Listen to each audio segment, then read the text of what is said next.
Pour s'acquitter de la mission de prêcher le royaume de Dieu, les témoins de Jéhovah ont publié des centaines de livres et en ont diffusé des millions d'exemplaires dans le monde entier. Parmi eux, un livre en particulier se distingue. Ce livre a une longue histoire. Il est l'aboutissement d'années de recherche.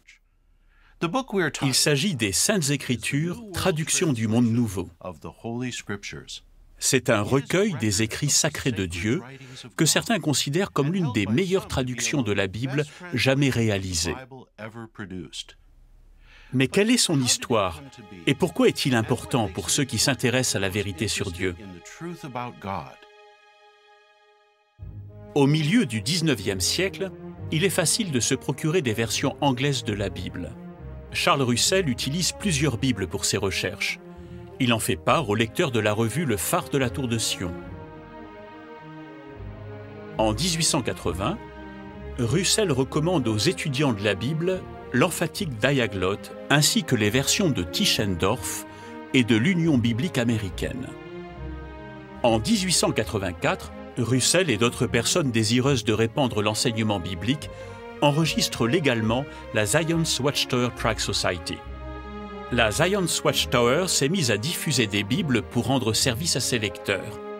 Elle leur recommande des traductions de la Bible particulièrement intéressantes. Elle les achète en grande quantité pour obtenir de bons prix, puis les redistribue à un tarif réduit. Un étudiant de la Bible peut acheter par exemple une Bible du roi Jacques, ou bien ce qu'on appelle les Bibles d'enseignants, qui sont des traductions du roi Jacques accompagnées de concordances, de cartes et de notes marginales. Ou l'emphatique Diaglotte, qui contient une traduction interlinéaire grec-anglais. Ou encore la traduction de Leeser, qui présente les textes anglais et hébreux côte à côte. Ou encore la Bible de Newberry, dont certaines notes marginales signalent les occurrences du nom divin Jéhovah dans les langues originales.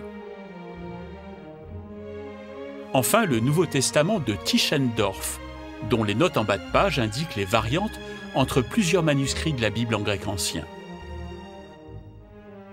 Plus tard, la Zion's Watchtower Society fait imprimer une édition spéciale du Nouveau Testament traduit par Joseph Rotherham.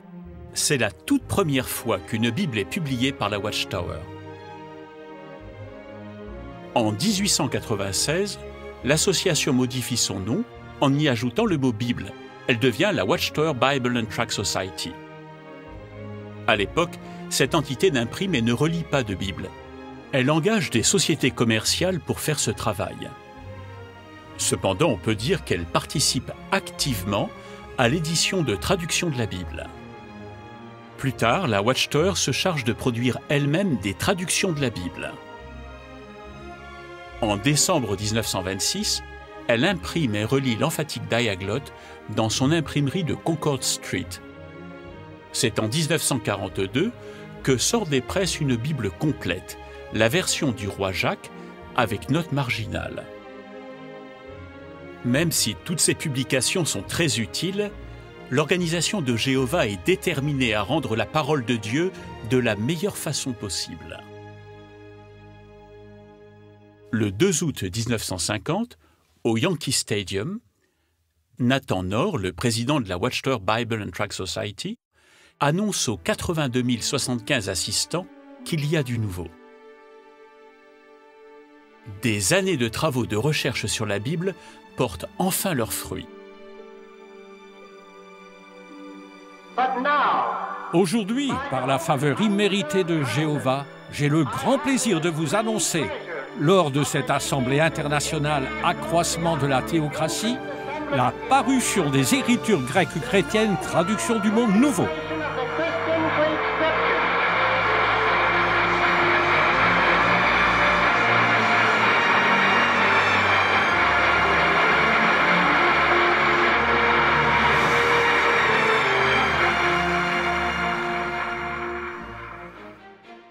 Les travaux de recherche pour la traduction du Monde Nouveau continueront avec la publication progressive des Écritures hébraïques. En effet, la Bible sera publiée en plusieurs volumes au cours des 11 années suivantes pour paraître finalement en un seul volume en 1961. Combien coûte l'édition complète des Saintes Écritures traduction du Monde Nouveau ? $1.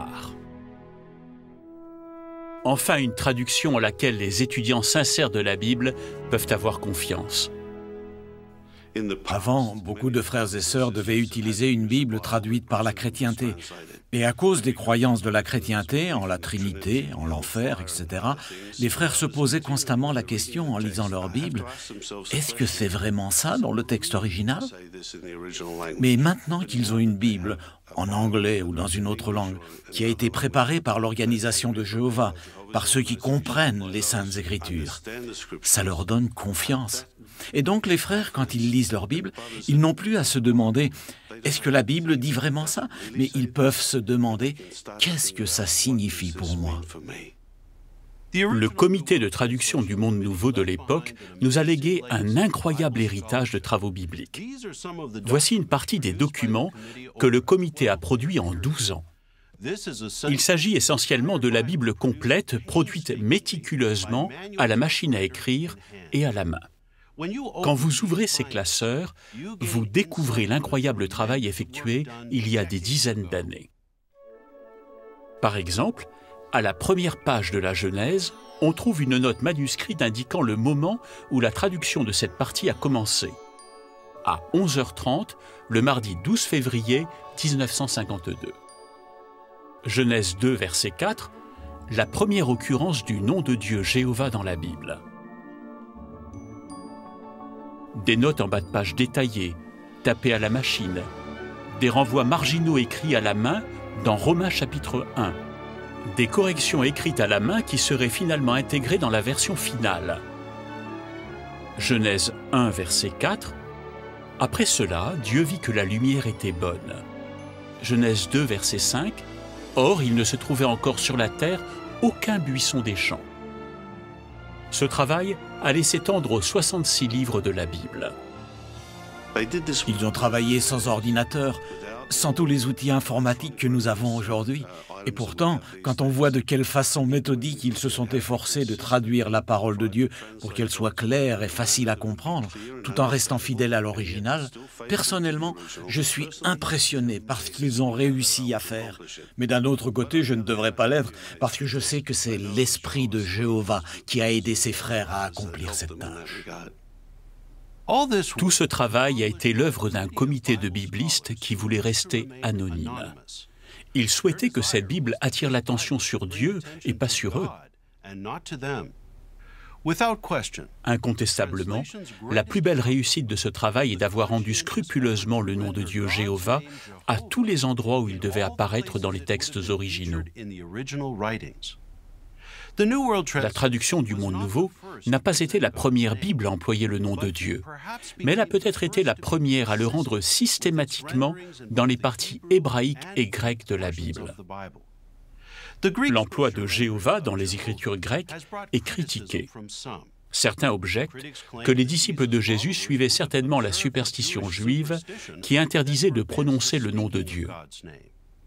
Il faut savoir que d'autres traductions de la Bible emploient elles aussi le nom Jéhovah dans les Écritures grecques. Et c'est très logique. C'est clair que le nom Jéhovah est dans le texte hébreu. Donc là où les Écritures grecques citent les Écritures hébraïques, on devrait y retrouver aussi le nom de Dieu. Du fait que les serviteurs de Jéhovah ont l'honnêteté de faire ce qu'ils pensent être leur devoir, peu importe l'opinion du monde, ça donne confiance dans cette traduction. Voir que la traduction du Monde Nouveau tient en haute estime le nom de Jéhovah, ça nous fait chaud au cœur et ça nous permet d'apprendre à connaître Jéhovah en tant que personne et ami. La traduction du Monde Nouveau n'est pas passée inaperçue de ceux qui s'intéressaient à la recherche biblique. Cette œuvre reflète un effort sincère de parvenir à une intelligence du texte aussi exacte que possible. Je n'ai découvert dans la traduction du Monde Nouveau aucune intention tendancieuse de faire dire au texte autre chose que ce qu'il contient. La Bible la plus aboutie dans la recherche biblique est la traduction du Monde Nouveau, édition de 1984, qui contient des annexes d'études très fouillées. On se rend compte de la profondeur des recherches effectuées quand on voit qu'à certaines écoles bibliques de l'Organisation de Jéhovah, Les élèves passent 5 cours de 2 heures à étudier les renvois marginaux, les notes en bas de page et les appendices. Si bien qu'ils apprécient cette traduction non seulement d'un point de vue intellectuel, mais ils sont touchés par la précision du travail effectué. Quand ces cours sont finis, en général, les élèves sont totalement émerveillés. Et ça fait plaisir de voir les bienfaits pratiques qu'ils en retirent. Ce n'est pas purement intellectuel, ni simplement pour le plaisir d'étudier, mais ça les aidera dans leur vie de tous les jours à étudier la Bible plus en profondeur.